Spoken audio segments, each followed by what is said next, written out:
قال الله تعالى في كلامه المجيد والفرقانه الحميد اقرأ باسم ربك الذي خلق خلق الإنسان من علق وقال النبي صلى الله عليه وسلم طلب العلم فريضة على كل مسلم আলহামদুলিল্লাহ মহান আল্লাহ পাক রব্বুল আলামিনের দরবারে শুকরিয়া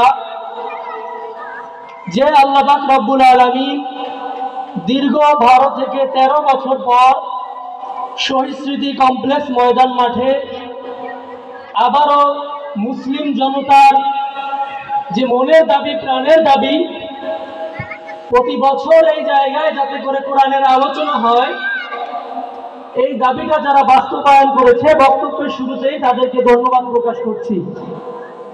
বিশেষ করে কমিটির যারা অক্লান্ত পরিশ্রম করে আমাদের এই মাহফিলের আয়োজন করেছেন, আল্লাহ তাআলা আপনাদের আখিরাতে উত্তম জাযা দান করুক। 2013 সালে শেষ মাহফিলটি এই ময়দানে হয়েছিল, তখন এখানে ছিল না। তো বিষয় হচ্ছে সময়ের আবর্তনে কালের বিবর্তনে আমরা আবার এই স্টেজে মাহফিলের আয়োজন দেখছি। আলোচনার শুরুতে কুরআনুল কারীমের একটি আয়াত তেলাওয়াত করেছি। রাসূলুল্লাহ সাল্লাল্লাহু আলাইহি ওয়াসাল্লামের অসংখ্য হাদিস থেকে একটি ছোট হাদিস আপনাদের মাঝে তেলাওয়াত করেছি। আল্লাহ পাক রব্বুল আলামিন যদি তৌফিক দেয় সংক্ষিপ্ত পরিসরে এর আলোকে কিছু আলোচনা করার চেষ্টা করব ইনশাআল্লাহ। আল্লাহ পাক রব্বুল আলামিন বান্দাদেরকে দুনিয়ায় পাঠানোর পরে কিছু গাইডলাইন দিয়ে দিয়েছে, নির্দেশনা দিয়ে দিয়েছে। বান্দা তুমি যদি এভাবে চলো তোমার পরিণাম সর্বশেষে এটা হবে। কুরআনুল কারীমে আল্লাহ পাক রব্বুল আলামিন বিভিন্ন আয়াতে বলেছেন যে আল্লাহ রব্বুল আলামিন মায়া করে দয়া করে বান্দাদেরকে সৃষ্টি করেছেন। আমরা আমাদের 3.5 হাত বডির দিকে যদি লক্ষ্য করি আল্লাহ তাআলার যে সৃষ্টির নিদর্শন এটা আমরা উপলব্ধি করতে পারবো। দেখুন একই মাটি, এক জায়গায় আপনি দুইটা গাছ রোপণ করলেন, একটা ধরেন তিতুল গাছ আর একটা আপনি রোপণ করলেন নারকেল গাছ।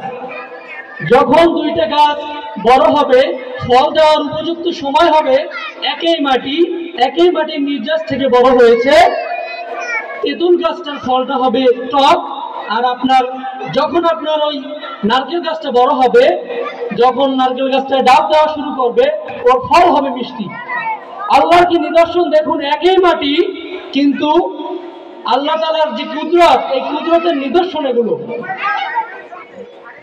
আল্লাহ পাক রব্বুল আলামিন দুনিয়ায় সৃষ্টি করে আমাদের যে গাইডলাইন দিয়েছেন, এই গাইডলাইনে যদি আমরা চলতে পারি তাহলে পরকালে আমাদের যে নাজাতের দরিয়া, সর্বশেষ আমাদের যে জায়গা জান্নাতুল ফিরদাউসের মালিক আমরা হতে পারবো।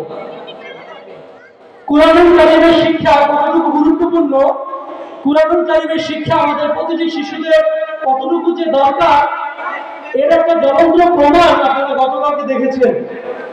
এখানে শিশুরা সুললিত কণ্ঠে কুরআনুল কারীম তেলাওয়াত করেছে, হামদ নাত পরিবেশন করেছে।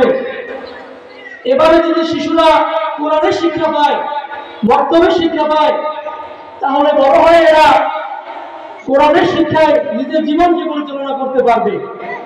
কোরআন শিক্ষার গুরুত্ব এতটাই যে হাদিসে কারিমার মধ্যে আল্লাহ রাসূল সাল্লাল্লাহু আলাইহি ওয়াসাল্লাম বলেছেন, তালাবুল ইলমি ফারিদাতুন আলা কুল্লি মুসলিম।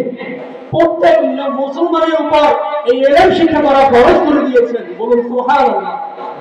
তো কতটুকু গুরুত্ব থাকবে, আল্লাহ রাসূল সাল্লাল্লাহু আলাইহি ওয়াসাল্লাম হাদিসের মধ্যে ইলম শিক্ষাকে ফরজ ঘোষণা করেন। এজন্য মা বোন যারা আছেন, গার্জিয়ান যারা আছেন, সকলের দৃষ্টি আকর্ষণ করতে চাই, আমাদের পশ্চিম সোহাগপাড় জামে মসজিদে ফজরের নামাজের পর থেকে সকাল 8টা-9টা পর্যন্ত কুরআনুল কারীমের শিক্ষা দেওয়া হয়, যেখানে বিন্দু পরিমাণ কোনো টাকা পয়সা নেওয়া হয় না, সম্পূর্ণ বিনামূল্যে। আপনারা জানবেন যে ইসলামিক ফাউন্ডেশনের কর্তৃক আয়োজিত কোরআন শিক্ষা কার্যক্রমের যে প্রজেক্ট এখানে আছে, এখানে আমরা শিশুদেরকে বিনামূল্যে কোরআন শিক্ষা দিয়ে থাকি।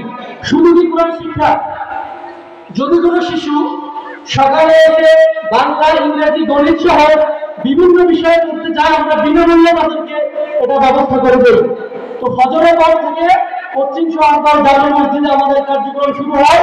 সকাল 8টা থেকে 9টা পর্যন্ত শিশুদের সেই কোরআন তেলাওয়াতের যে মজমা আয়োজন সেটা চলমান।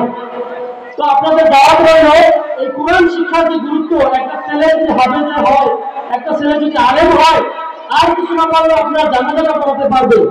আপনি একবার চিন্তা করে দেখুন, আপনি মৃত্যুবরণ করলেন, এই দুনিয়ায় আপনার কিছুই নেই। সূরা জিনজারের মধ্যে, কোরআনের বিভিন্ন আয়াতের মধ্যে কোরআনুল কারীমে বলা হয়েছে যে যখন তুমি কোনো নেক আমল করবে, বিন্দু পরিমাণ নেক আমল করলে সেদিন দেখতে পারবে, বিন্দু পরিমাণ বাদ আমল করলেও সেদিন তুমি দেখতে পারবে। সেই যে আমাদের কঠিন ময়দানের কথা আমরা চিন্তা করে আমাদের যে শিশুদেরকে আমরা যদি দ্বীনি ইলম শিক্ষা দিতে পারি, তাহলে বড় হয়ে তারা আপনার জানাজাটা ন্যূনতম পড়াতে পারবে।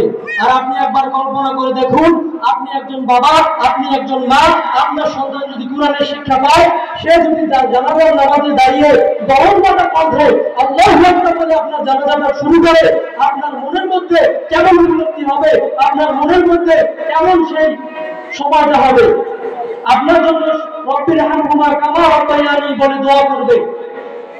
তো এই জন্য আমি উদাত্ত আহ্বান জানাবো যে কোরআন শিক্ষার যে গুরুত্ব, এটা আমরা যাতে উপলব্ধি করতে পারি। আল্লাহ রাব্বুল আলামিন যাতে আমাদের সন্তানদেরকে, প্রত্যেকটা সন্তানকে কমপক্ষে 1 থেকে 5 বছর বয়সী বা 5 থেকে 10 বছর বয়সী এই সময়টা হচ্ছে শিশুদের জন্য উপযুক্ত সময়। তাই এই সময় যাতে আমরা কোরআনের শিক্ষা দিতে পারি, আর কোরআনের শিক্ষা দিতে পারলে আমাদের সন্তানগুলো ভালো পথে যাবে। আমি আমার কথা দীর্ঘায়ু করব না, আমি যে কথাগুলো বললাম আল্লাহ পাক আমাকে সহ সকলকে আমল করার তৌফিক দান করুন। ওয়া মা তৌফিক ইল্লা বিল্লাহ। আসসালামু আলাইকুম ওয়া রাহমাতুল্লাহ।